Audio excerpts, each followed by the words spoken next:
Hello everyone, computer awareness की इस series में आज हम थर्ड पार्ट डिस्कस करेंगे। इस पार्ट में सबसे पहले आज हम डिस्कस करते हैं कंप्यूटर फंडामेंटल्स को। देखिए, इसमें क्या होता है, computer system has 4 basic component. Computer के अंदर जो बेसिक कंपोनेंट होते हैं वो 4 होते हैं। पहला इसमें जो होता है hardware, second one software and data, and इसके बाद जो चौथा कंपोनेंट होता है वो होता है यूज़र। देखिए, अगर हम बात करें हार्डवेयर की, हार्डवेयर क्या होता है? It represent the physical and the tangible component. देखिए, टेंजिबल कंपोनेंट वो कंपोनेंट होता है जिसको हम टच कर सकते हैं, फिजिकल कंपोनेंट जिसको हम देख भी सकते हैं, जिसकी प्रेजेंस होती है। जैसे आपका कीबोर्ड हो गया, माउस हो गया, मॉनिटर हो गया, ये सारे आपके हार्डवेयर के अंदर आते हैं। तो आप समझ में आ गया होगा कंप्यूटर हार्डवेयर को। देन फिर software, it is a set of electronic instruction called the programs. देखिए, ये क्या होता है, सेट ऑफ इंस्ट्रक्शंस होते हैं जिसको हम क्या बोलते हैं, प्रोग्राम्स होते हैं। It make the computer perform task, जिसकी हेल्प से कंप्यूटर क्या कर पाता है, कोई भी टास्क को परफॉर्म कर पाता है। देन फिर थर्ड पार्ट डेटा। डेटा क्या होता है? It is a set of the fact which the computer store read in the form of number. देखिए, हमने बताया था कंप्यूटर जो कोई भी इंफॉर्मेशन होती है उसको 0 या 1 के फॉर्म में वो रीड कर पाता है। तो डेटा क्या हो गया, कुछ फैक्ट का एक सेट हो गया जिसको कंप्यूटर स्टोर करता है, रीड करता है, किस फॉर्म में, नंबर के फॉर्म में।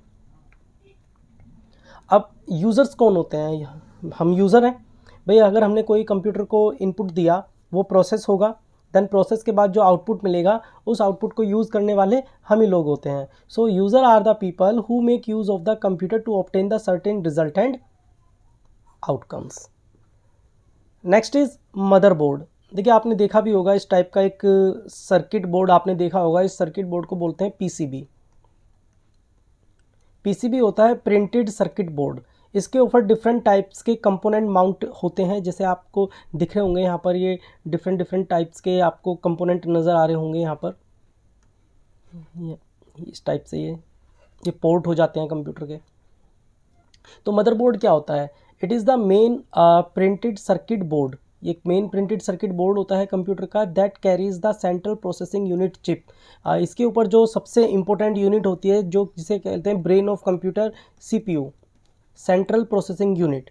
रीड ओनली मेमोरी, जितनी हमारी रैम हो गया, रैंडम एक्सेस मेमोरी, रोम हो गया, रीड ओनली मेमोरी, ये इसी के ऊपर माउंट होती हैं। And the basic input output chip, और जो बायोस चिप होती है वो भी इसी के ऊपर माउंट होती है। आगे बढ़ते हैं। देखिए, इसका एक बेसिक ऑर्गेनाइजेशन जान लेते हैं, किस तरीके से डेटा को ये प्रोसेस करता है। देखिए, सबसे पहले क्या होता है, कंप्यूटर के अंदर हम डेटा को फीड करते हैं, देन उस डेटा को हम इनपुट बोलते हैं। इनपुट जो प्रोसेस होने के बाद हमें आउटपुट मिलता है, और जो बीच का पोर्शन हो जाता है, ये देखिए यहाँ पर क्या होता है, सबसे पहले यहाँ पर एक सेंट्रल प्रोसेसिंग यूनिट होती है, control unit. Central processing unit नहीं, इसको बोलेंगे पहले कंट्रोल यूनिट। ये जो सेंट्रल प्रोसेसिंग यूनिट है, कंप्लीट पोर्शन को हम सीपीयू बोलेंगे। अब सीपीयू के अंदर क्या होता है, कंट्रोल यूनिट होती है, एएलयू। एएलयू की फुल फॉर्म क्या होती है, अर्थमेटिक एंड लॉजिकल यूनिट। जितने भी अर्थमेटिक ऑपरेशंस होते हैं, लॉजिकल ऑपरेशंस होते हैं, वो इस यूनिट की हेल्प से होते हैं। और प्राइमरी स्टोरेज होता है, देन फिर क्या होता है, सेकेंडरी स्टोरेज होता है।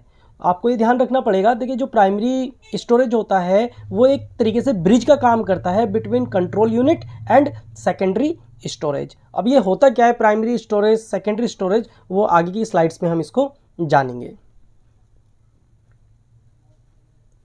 अब देखिए, इनपुट यूनिट, इसको देख लेते हैं।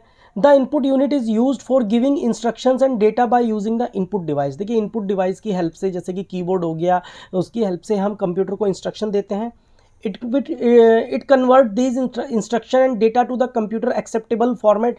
कंप्यूटर जिस फॉर्म में डेटा को एक्सेप्ट करता है उसको ये इसमें कन्वर्ट करता है, and supplies the converted instructions and data to the computer system for further processing. और कंप्यूटर को आगे की प्रोसेसिंग के लिए उस डेटा को ये क्या करता है, प्रोसेस करता है।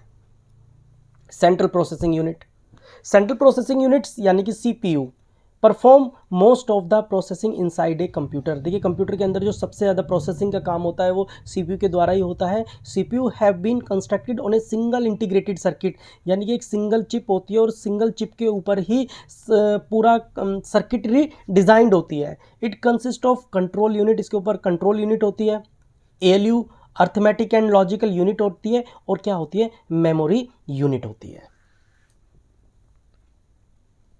कंट्रोल यूनिट का काम देख लेते हैं क्या होता है। Control unit manage the computer various component. देखिए कंट्रोल यूनिट का काम क्या होता है, कंप्यूटर के अंदर जो डिफरेंट टाइप्स के कंपोनेंट लगे होते हैं उन कंपोनेंट को मैनेज करने का काम करता है। It reads and interpret the program instructions. देखिए जो प्रोग्राम के इंस्ट्रक्शंस होते हैं उसको क्या करता है, ये रीड करता है, रीड करने के बाद उनको इंटरप्रेट करता है। इंटरप्रेट का मतलब डिकोड करता है, यानी कि उस कोडेड फॉर्म का जो एक इंस्ट्रक्शन होता है उसको इसको ये कंप्यूटर की लैंग्वेज में डिकोड करता है, चेंज करता है, ट्रांसफॉर्म करता है।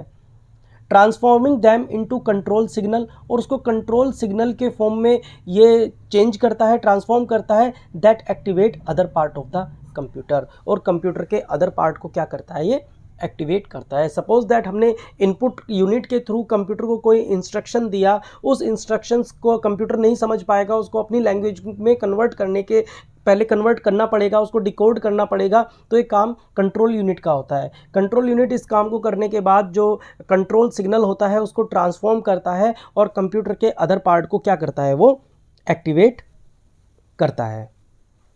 आगे जानते हैं एएलयू क्या होता है। ALU means arithmetic and logical unit. The ALU can perform arithmetic and logical operations. It is a set of the arithmetic operation that an ALU support the। देखिए जो बेसिक सिंपल भाषा में समझते हैं, एडिशन हो गया, सब्ट्रैक्शन हो गया, और जो कॉम्प्लेक्स मैथमेटिकल ऑपरेशंस होते हैं वो ALU के द्वारा होते हैं। जैसे लॉजिक ऑपरेशंस हो गया, इन्वॉल्व बुलियन लॉजिक, ये आपको भी आगे वाली स्लाइड्स में हम आने वाले समय में जानेंगे कि गेट होते हैं, और गेट होता है, एंड गेट होता है, नोर गेट होता है, एक्सोर गेट होता है। इन बुलियन इनको ये लॉजिक सर्किट्स होते हैं, डिजिटल सर्किट्स होते हैं, जिनकी हेल्प से बहुत सारी जो लॉजिकल कंडीशंस होती हैं उनको सॉल्व किया जाता है। This can be useful for creating and complicated conditional statement. जो बहुत सारी कंडीशनल स्टेटमेंट होती हैं उनकी हेल्प से हम इसको सॉल्व करते हैं। आगे मेमोरी यूनिट देखते हैं। Computer main memory consist of primary and the secondary. देखिए दो तरीके की मेमोरी होती है कंप्यूटर की, प्राइमरी और सेकेंडरी। अब बात करेंगे प्राइमरी मेमोरी की। प्राइमरी मेमोरी क्या होती है, देखिए primary memory hold only those data instruction on which computer is currently working. देखिए जब कंप्यूटर दो तरीके की मेमोरी होती है, प्राइमरी मेमोरी होती है, सेकेंडरी मेमोरी होती है। प्राइमरी मेमोरी क्या होती है, एक वॉलेटाइल मेमोरी होती है। वॉलेटाइल मेमोरी होती है। वॉलेटाइल का मतलब क्या होता है कि जब तक पावर कंप्यूटर को मिली हुई है तब तक उस डेटा को ये होल्ड करेगा, जैसे ही पावर स्विच ऑफ हो जाता है या पावर ख़त्म हो जाती है वो डेटा भी इरेज हो जाता है, यानी कि it is volatile in nature. It has limited capacity and data is lost. Data क्या हो जाता है, लॉस्ट हो जाता है when the power is switched off. It is made up of the semiconductor devices. It is a volatile memory, और ये कैसी होती है, एक वॉलेटाइल मेमोरी होती है। अब देखिए इसको टाइप देख लेते हैं। इसकी जो प्राइमरी मेमोरी होती है इसके भी दो टाइप होते हैं। एक होती है रैम, आपने सुना होगा, और एक होती है रोम। इसको आज अच्छे से पढ़ेंगे। रैंडम एक्सेस मेमोरी, और ये क्या होता है, रीड ओनली मेमोरी। देखिए रैम को जानते हैं क्या होती है। RAM it is the internal memory of the CPU for storing data. देखिए डेटा को स्टोर करने का काम करती है, program and result of the program. ठीक है, जो रिजल्ट होता है और डेटा होता है उसको स्टोर करने का काम करती है। और it is read write memory which store data till the machine is working.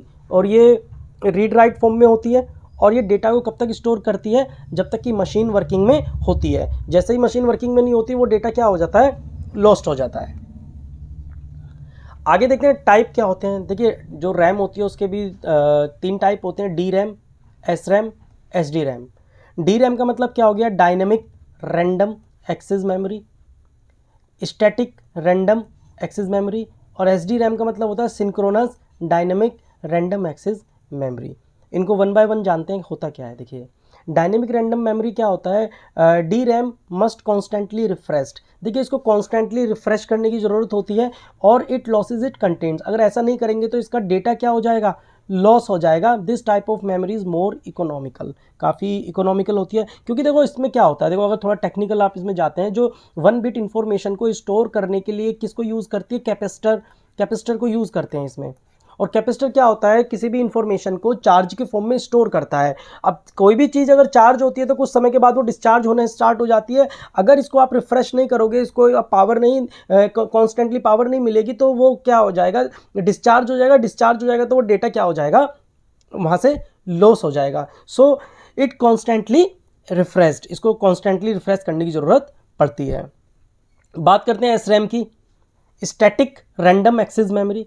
एसरैम is faster and less volatile. देखिए फास्टर होती है और लेस वॉलेटाइल होती है देन डी रैम, क्योंकि इसके अंदर जो स्टोरिंग डेटा को स्टोर करने के लिए, जैसे वहाँ पर हम कैपेसिटर्स यूज़ कर रहे थे, यहाँ पर हम ट्रांजिस्टर यूज़ करते हैं।